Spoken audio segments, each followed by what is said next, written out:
La oración es privilegio de tocar el corazón del Padre a través de su Hijo y con ayuda del Espíritu Santo.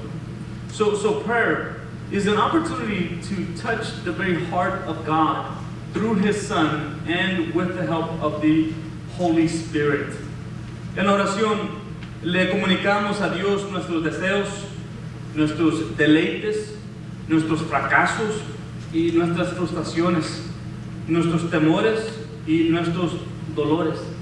You see, through prayer, we're able to communicate with God our desires as well as our delights, our failures as well as our frustrations, our fears as well as our pains.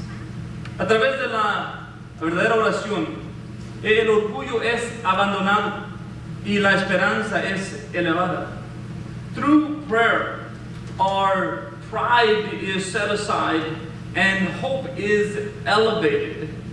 A través de la oración, admitimos nuestra necesidad, aceptamos la humildad y afirmamos nuestra dependencia en nuestro Dios Todopoderoso. It is through prayer that we admit our need, that we adopt humility, and that we affirm our dependence on our Almighty God. Y en parte es lo que está haciendo aquí el apóstol Pablo cuando le escribe a Timoteo, que se encuentra como pastor en Éfeso, y le da instrucciones sobre la importancia de la oración como iglesia.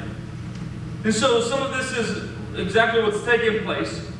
When the Apostle Paul wrote to Timothy while he is pastoring in Ephesus, and he now gives him somewhat of a call to prayer. Okay? And this is to be done as a church community. Entonces queremos aquí ser una iglesia que ora. And so Paul instructed Timothy, and it's the same instruction that I offer to you today, that we would become a praying church, ser una iglesia que ora. Así que si tiene sus escrituras, ya sea en escrito o digital, si puede voltear su Biblia a 1 Timoteo, capítulo 2, versículo 1 al 8. So if you have your Bible, whether in written form or in your digital version, would you kindly turn with me to 1 Timothy chapter 2, and we'll look at verses 1 to 8. 1 Timoteo 2, 1 al 8. 1 Timothy 2, 1 to 8. Una vez más, 1 Timoteo 2, 1 al 8. Again, 1 Timothy 2, 1 to 8. Okay. Lo leeré completamente y lo regresaremos en detalle. I'll read it in whole and then I'll come back in slow it down in detail. Exhorto pues, ante todo lo que se hagan rogativas, oraciones, peticiones y acciones de gracias por todos los hombres, por los reyes y por todos los que están en autoridad, para que podamos vivir una vida tranquila y sosegada con toda piedad y dignidad, porque eso es bueno y agradable delante de Dios nuestro Salvador, el cual quiere que todos los hombres sean salvos y vengan al pleno conocimiento de la verdad, porque hay un solo Dios y también un solo mediador entre Dios y los hombres, Cristo Jesús, hombre, a quien se dio a sí mismo en rescate por todos, testimonio dado a su debido tiempo. Y para eso yo fui constituido predicador y apóstol, digo la verdad en Cristo, no miento, como maestro de los gentiles en fe y verdad. Por consiguiente, quiero que en todo lugar los hombres oren levantando manos santas, sin ira ni discusiones ni debates. 1 Timothy 2, 1 to 8. First of all, I urge that entreaties and prayers, petitions, and thanksgivings be made on behalf of all men, for kings and all who are in authority, so that we may lead a tranquil and quiet life in all godliness and dignity. This is good and acceptable in the sight of God our Savior, who desires all men to be saved and to come to the knowledge of the truth. For there is one God and one mediator also between God and men, the man Christ Jesus, who gave himself as a ransom for all, the testimony given at the proper time. For this I was appointed a preacher and an apostle. I am telling the truth. I am not lying as a teacher of the Gentiles in faith and truth. Therefore, I want all men in every place to pray, lifting up holy hands without wrath and dissension. Lo primero entonces, que si vamos a ser una iglesia que ora, debemos orar por la paz en nuestro país. If we're going to be a praying church, which I pray we are, then we ought to be in prayer for peace in our country. La verdadera oración involucra una relación, la reverencia, la sumisión, la dependencia y el perdón.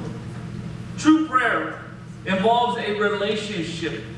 It involves reverence. It involves submission, dependence, and even forgiveness, according to Luke 11:1-4. Pablo le explica a Timoteo que estas actitudes deben ser demostradas en la oración que le agrada a Dios. And so Paul explains this to Timothy, that these are attitudes that ought to be demonstrated through a life of prayer which pleases God. Se deben hacer rogativas, oraciones, peticiones, acciones de gracias por todos los hombres. He says we are to make entreaties, prayers, petitions, and thanksgivings for all, or on behalf of all men. Entonces, orar por todos sin distinción. So, to pray for all without distinction. Orar, primero se enfoca en la importancia de no hacer distinción de personas. So, first and foremost, prayer then is to make sure that we do not make a distinction of persons. En otras palabras, nuestras oraciones deben incluir a los salvos como los no salvos, hombres y mujeres, en el día de Pablo, esclavos o libres. So then, when we commit to a life of prayer, we ought to pray for individuals who are saved and not saved.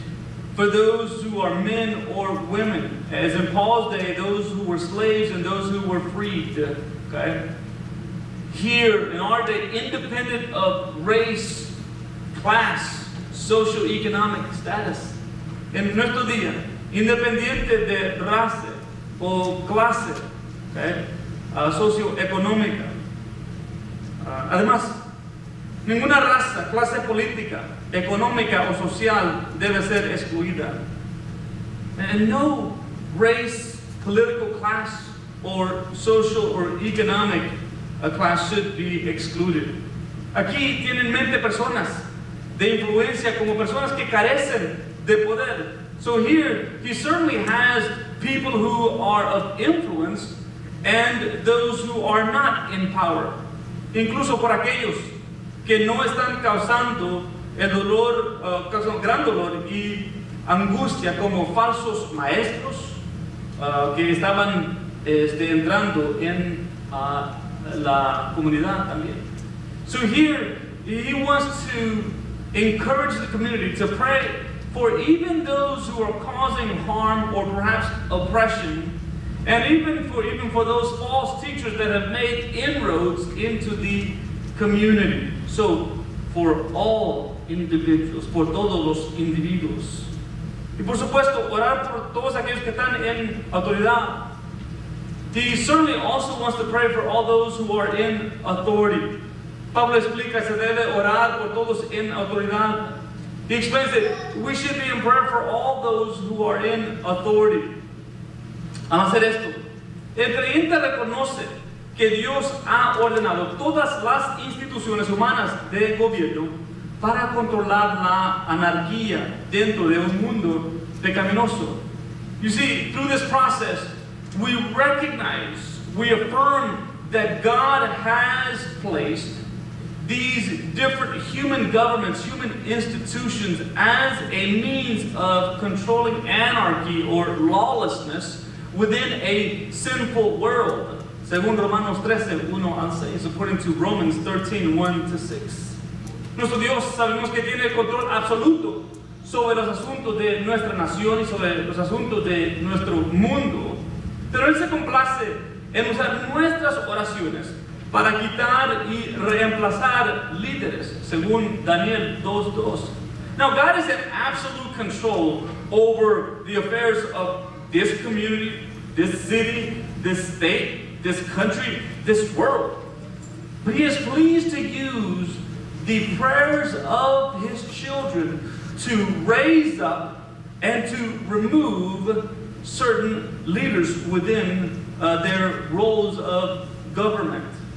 En los días de Timoteo, el escenario se estaba preparando para los terribles ataques de Nerón contra la iglesia.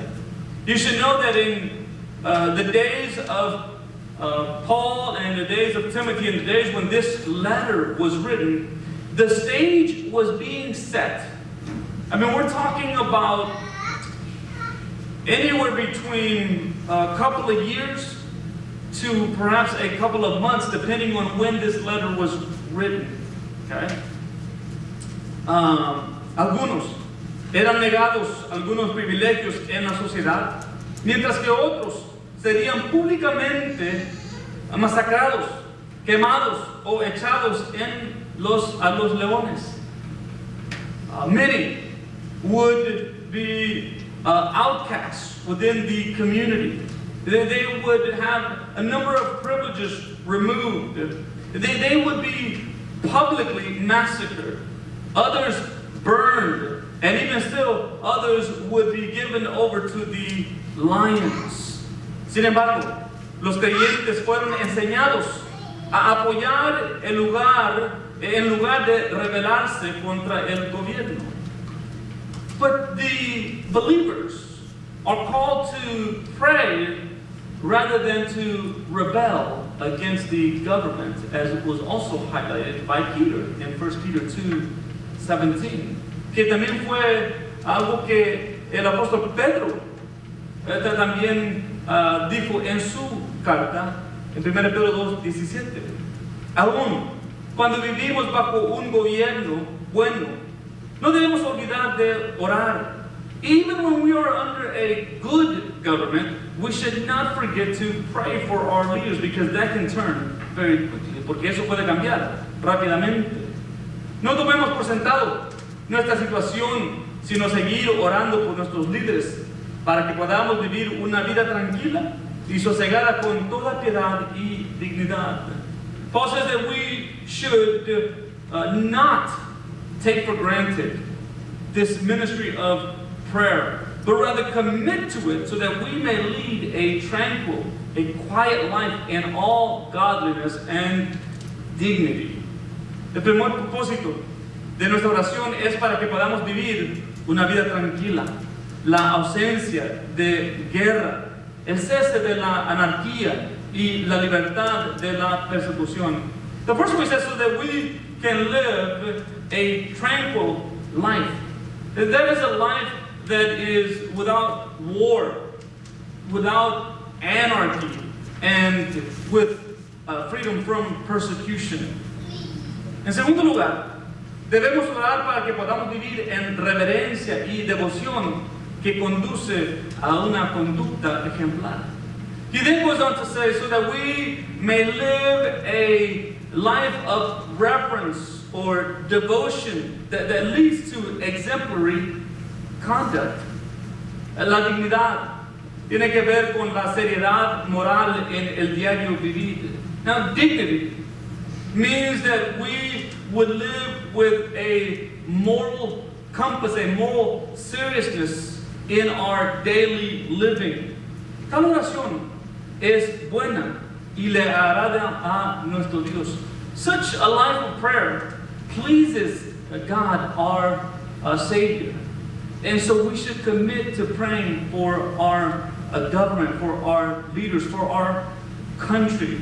Right?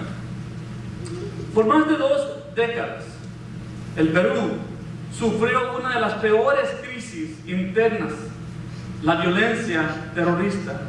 For over 2 decades, Peru suffered some of the greatest crises, internal crises, this terrorist violence within the country. Muchos hogares experimentaron los efectos de esta cruel guerra interna. Many experienced the effects of this cruel war. Hubo pérdida de millares, vidas, hogares que fueron desplazados, daños materiales que ocasionaron perjuicio de millones de dólares para el país.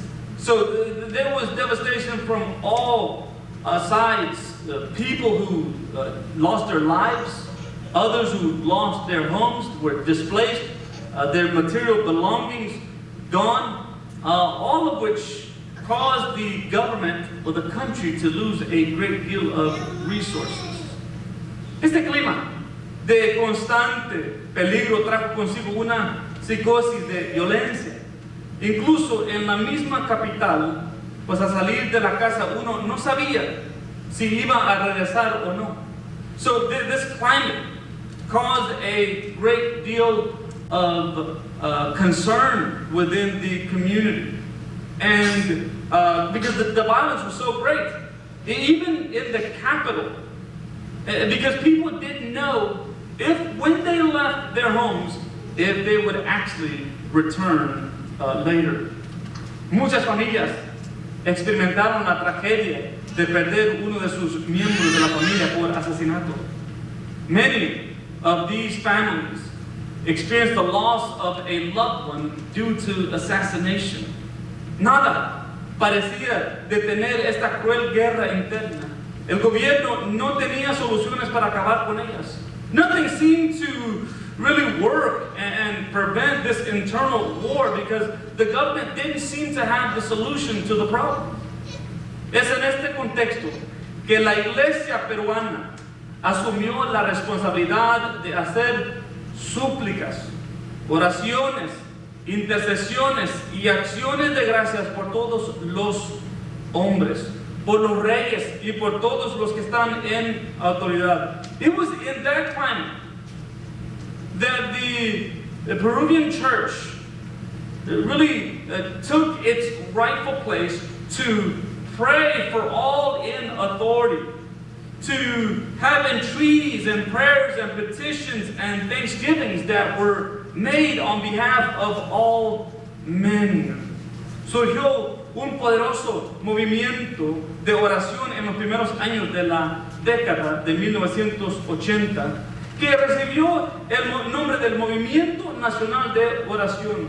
So there was a powerful movement of prayer in the early years of the 1980s, which even was coined as the National Prayer Movement. Empezó en Lima. Cada martes por la tarde, las iglesias se reunían para orar por este propósito.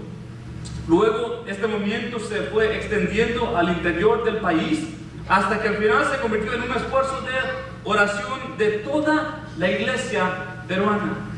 So it began on Tuesday afternoons in Lima, Peru, but then it began to make its way throughout the entire country.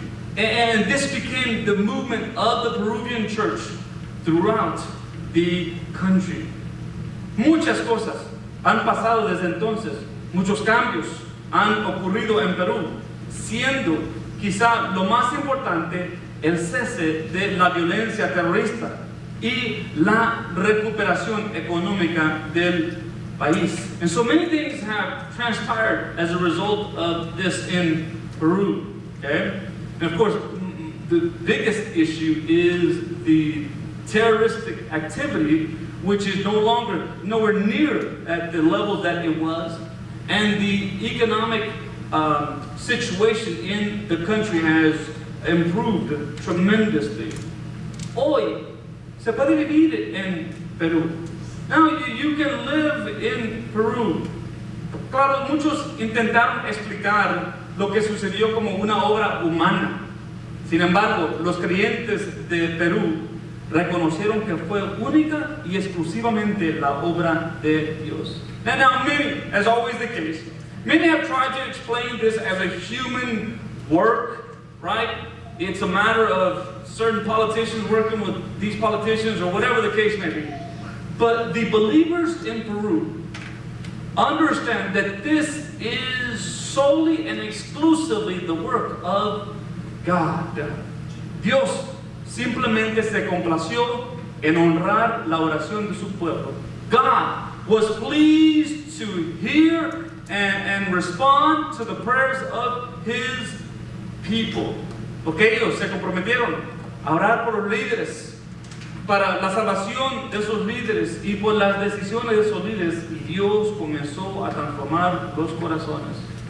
So the people committed to praying for these leaders, and obviously for these terrorists as well, for their salvation and for the decisions that were being made that would affect the nation. Así que vamos a comprometernos a orar por la paz de nuestro país. Let us pray for the peace of our country. En estos días sabemos que hay mucha división, hay mucho pleito y necesitamos la ayuda de Dios.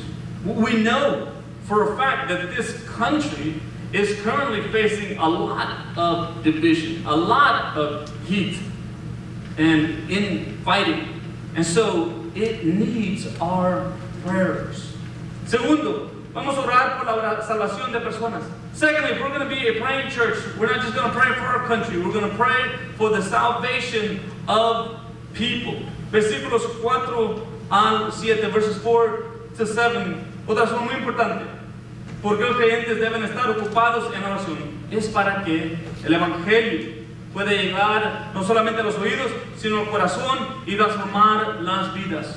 So that we can see the gospel reach not only the ears, but also the hearts and transform the lives of individuals. Okay? Dios desea que todos los hombres sean salvos y que vengan al pleno conocimiento de la verdad. Paul tells us that God desires all men to be saved and to come to the knowledge of the truth, and that is the gospel which is incarnate in Jesus Christ.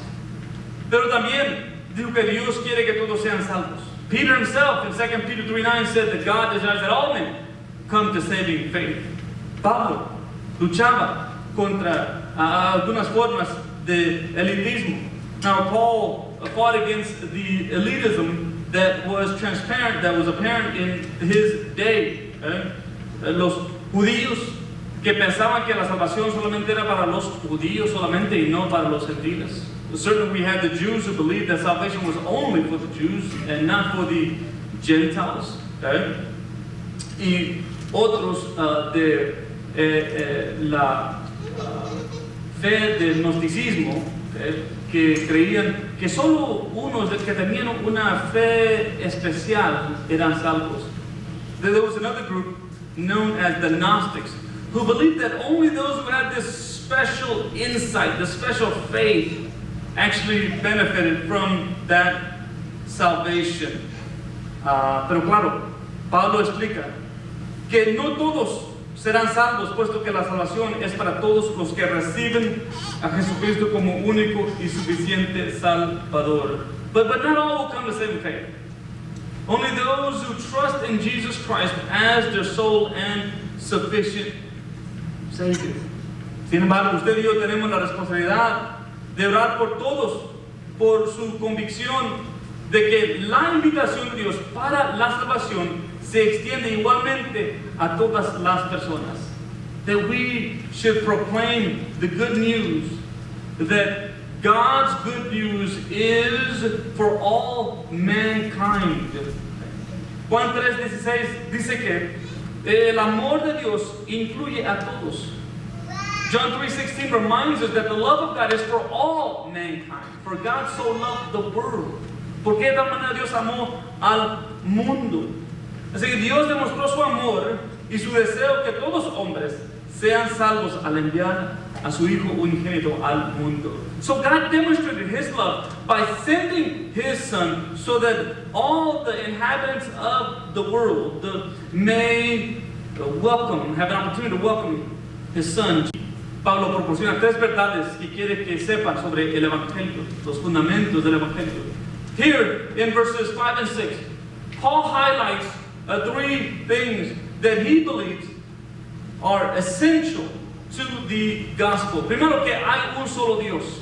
First and foremost, that there is but one God. Okay? There's but one God.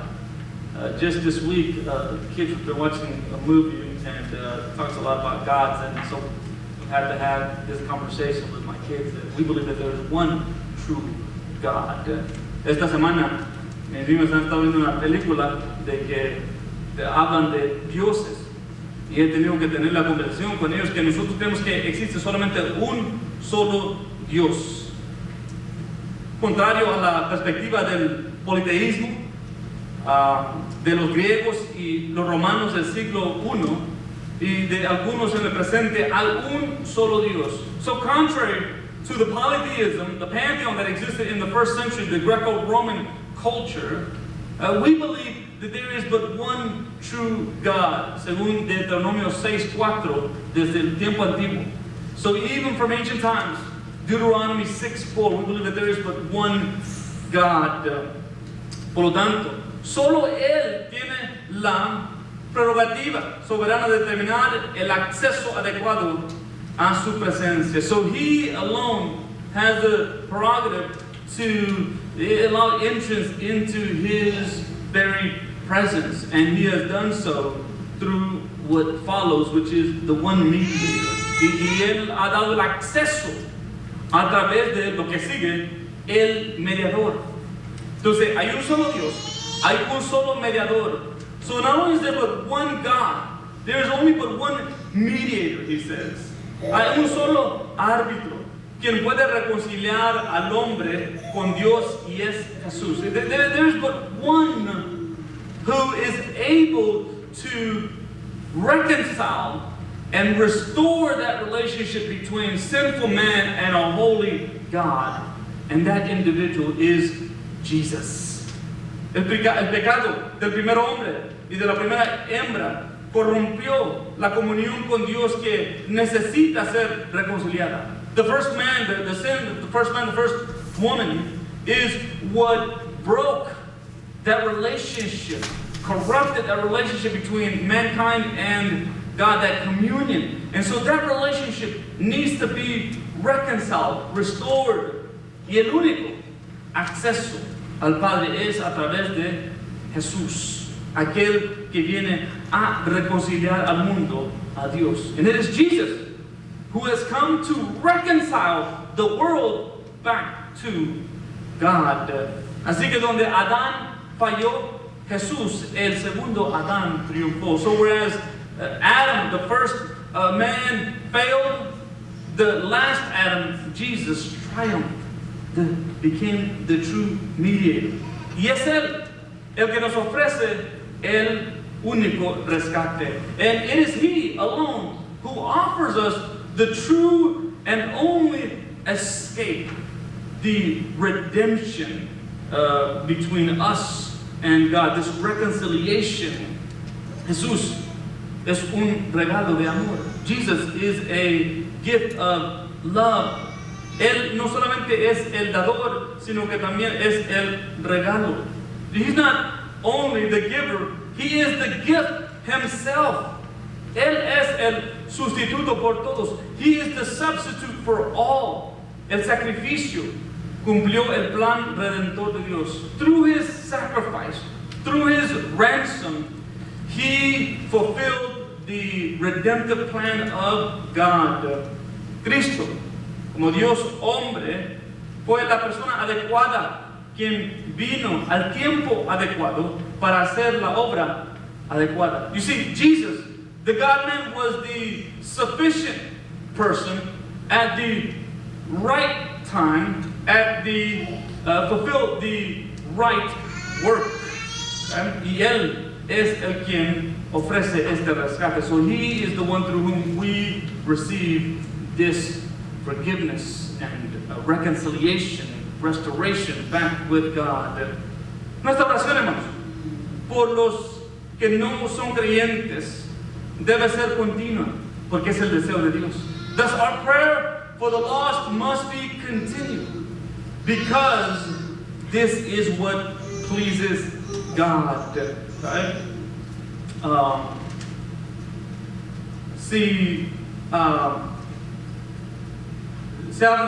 Se cuenta de una mujer que se llamaba Mónica, que fue criada por padres cristianos en el norte de África hace unos 1600 años. There was a woman by the name of Monica who lived in northern Africa some 1600 years ago. Mónica y su esposo tuvieron 3 hijos que sobrevivieron. En esos tiempos aún muchos hijos se morían, pero 3 sobrevivieron. So Monica and her husband had 3 children that actually lived. 2 de ellos siguieron a Dios, mientras que uno no quiso seguir las cosas del Señor. So 2 of the 3 walked with the Lord, but there was one who did not want to walk with the Lord. Por su propia admisión de este tercer hijo, eligió el camino del placer mundano. By his own admission, he says, this third child, that he desired to take all the pleasures of this world. Durante muchos años vivió con una amante y juntos dieron a luz a un hijo fuera de matrimonio. In fact, he went on to have a mistress, and they ended up having a child together. Rompió el corazón de su madre al unirse, cuando este hijo se unió a un culto religioso. And what even broke the heart of this mother was when this man, the son of hers, decided to join a religious cult. Mónica duró durante 17 años para que su hijo pudiera convertirse a Cristo y ser parte de la iglesia. So this Monica prayed for some 17 years that her son would have this relationship with Jesus and belong and participate with the work of the church. Mirando hacia atrás, vio que su hijo dijo que ella regó la tierra con las lágrimas por él. In hindsight, this man says that his mother watered the earth with her tears. How's that for hyperbole? Okay? Que ella lloró y oró tanto, ayunó y oró y le pidió a Dios que salvara a su hijo. So she prayed, she fasted, that God would rescue, that God would save her son. Un día fue a ver al obispo y entró entre lágrimas. Le preguntó por qué su hijo seguía viviendo en pecado. Well, one day she went to go see the bishop and asked why her son continued to live in this sinful lifestyle. Okay? El obispo respondió con palabras que se han hecho famosas a lo largo de los siglos. No es posible que perezca el hijo de tantas lágrimas. Tu hijo será salvo. To which the bishop responded, it's impossible for this son of yours to remain in that situation with all of those tears being shed. He said, your son will be saved. Y él estaba en lo correcto. And he was right. Fueron necesarios varios años más de oración ferviente. Pero finalmente el hijo de Mónica vino a Cristo. And it would take a few more years of fervent prayer for this man.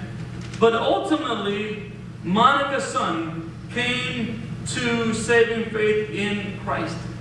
Quizás ha escuchado de este hombre. Su nombre es Agustín. O otros lo conocen por San Agustín. Una de las mentes más conocidas de la historia de la iglesia. This son is Augustine. Perhaps you also know him as Saint Augustine, who has one of the greatest minds of the church, within church history. Aún hasta la fecha se producen sus libros y muchos lo estudian en las escuelas, en los seminarios. And he is well read in schools and in seminaries. Aún 1600 años después, even still, some 1600 years later, ella no se rindió. Finalmente Dios se complació en responder sus oraciones. So she did not waver, she did not give up. And God was pleased to hear her prayers. Usted y yo venimos a la fe por las oraciones de otros o del otro. You and I came to faith through the prayer or through the prayers of another individual or many individuals. Okay? Podría haber sido una madre, un padre piadoso, un amigo que compartió las buenas nuevas de Jesucristo contigo, un pastor, un maestro de escuela dominical, o un pastor de jóvenes, o un diácono, un misionero, compañero de estudios o compañero de trabajo. You see, in your case, perhaps you had a godly mother, a godly father, a friend, maybe who shared the good news of Jesus Christ with you, a pastor or a Sunday school teacher, perhaps a youth pastor, a deacon, a missionary, a classmate, or a colleague at work. Alguien se preocupó lo suficiente para orar a Jesús por usted. Somebody cared enough to lift you up to Jesus, cared enough to pray for you individually. No cree que vino a Cristo por su propia cuenta. Don't believe for a moment that you came to Christ on your own. That one day you just figured it out. One day you just smartened up. One day you just wised up. Hogwash. God was pleased to hear the prayers of one or the prayers of many.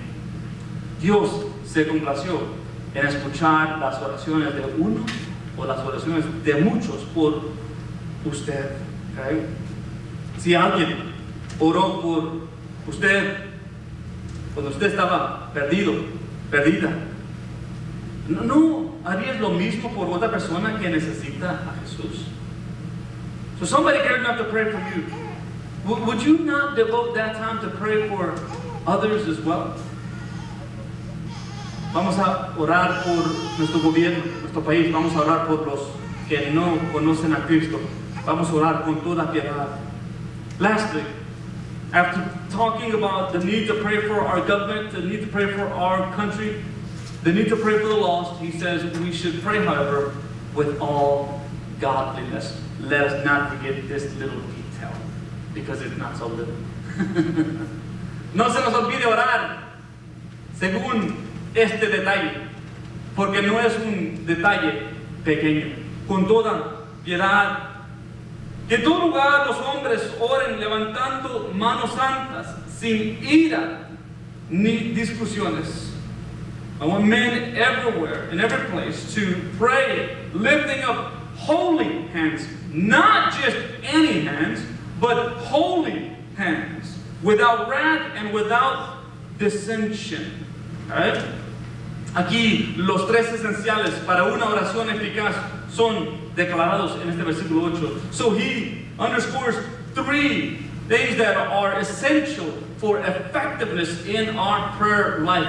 Con toda santidad, with all godliness, right? Holy hands. Una vida intachable. Well, we're talking about a blameless lifestyle. Lo importante no es, escuchen muy bien, la postura del cuerpo, pero la postura del corazón. So it's not so much the posture of your body, but the posture of your heart. Una postura de rectitud, a posture of righteousness. Una postura de devoción a Dios, a posture of devotion to God. Una postura que no está contaminada por el pecado. A posture that is not contaminated by sin. Luego dice, sin ira, o mejor dicho, con amor. He says, without wrath, or with love, we would say. Sin odio. Okay? Con amor en nuestros corazones. With love in our hearts. Tampoco debemos esperar que Dios va a contestar las peticiones si no hay amor en nuestros corazones. If there's no love in our hearts, do not expect God to answer prayer. Y por último, sin discusiones, queriendo decir sin o con unidad. Without debates, without arguments, without division, meaning with unity.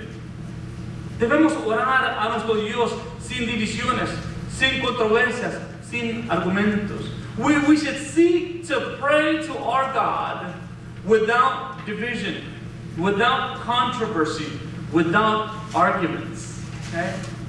But that we would seek to do so with holy hands. And that's representative of our whole life. Pero aquí las manos representan nuestra vida. Okay? Con manos santas quiere decir con una vida intachable. No perfecta, pero intachable. So when he talks about lifting up holy hands, he's not just talking about, having clean hands as if you just wash your hands and then you're ready to pray.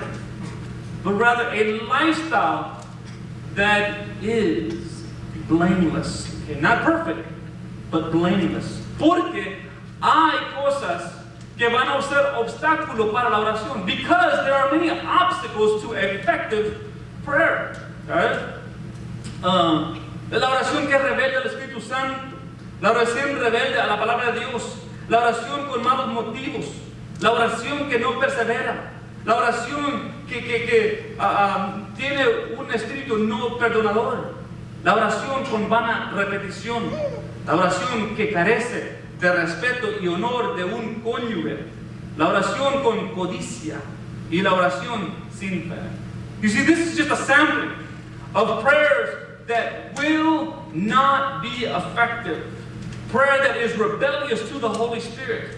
Prayer that is rebellious to the Word of God. Prayer that is done with wrong motives. Prayer that does not persevere.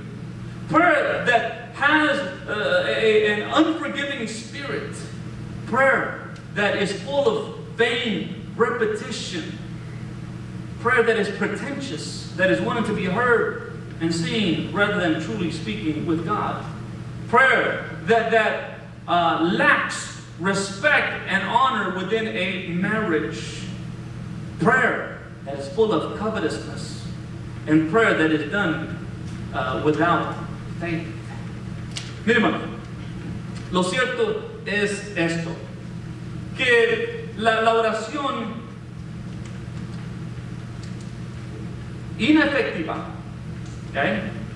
Es como ir a la ventanilla de un restaurante y querer hacer su pedido con su ventana cerrada. So think about prayer that is ineffective on these terms.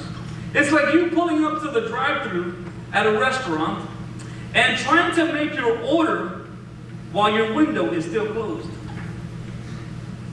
That's what our prayer life looks like when we don't do it in love, when we have unrepentant sin in our lives. Something is blocking that prayer life from getting to God. Algo está bloqueando nuestras oraciones para llegar al trono de gracia de Dios, y es el pecado impenitente. Sin that has not yet been brought before God, unrepentant sin, blocks our conversation with God. Okay? Así que usted y yo debemos comprometernos a la oración por nuestro país, por las personas y con un corazón y con toda piedad. So we should then commit to praying for our government, for our country.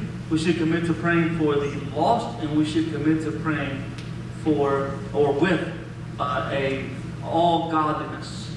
That we would not have unrepentant sin in our lives that would block our prayer life. Vamos a orar esta tarde. Let's pray.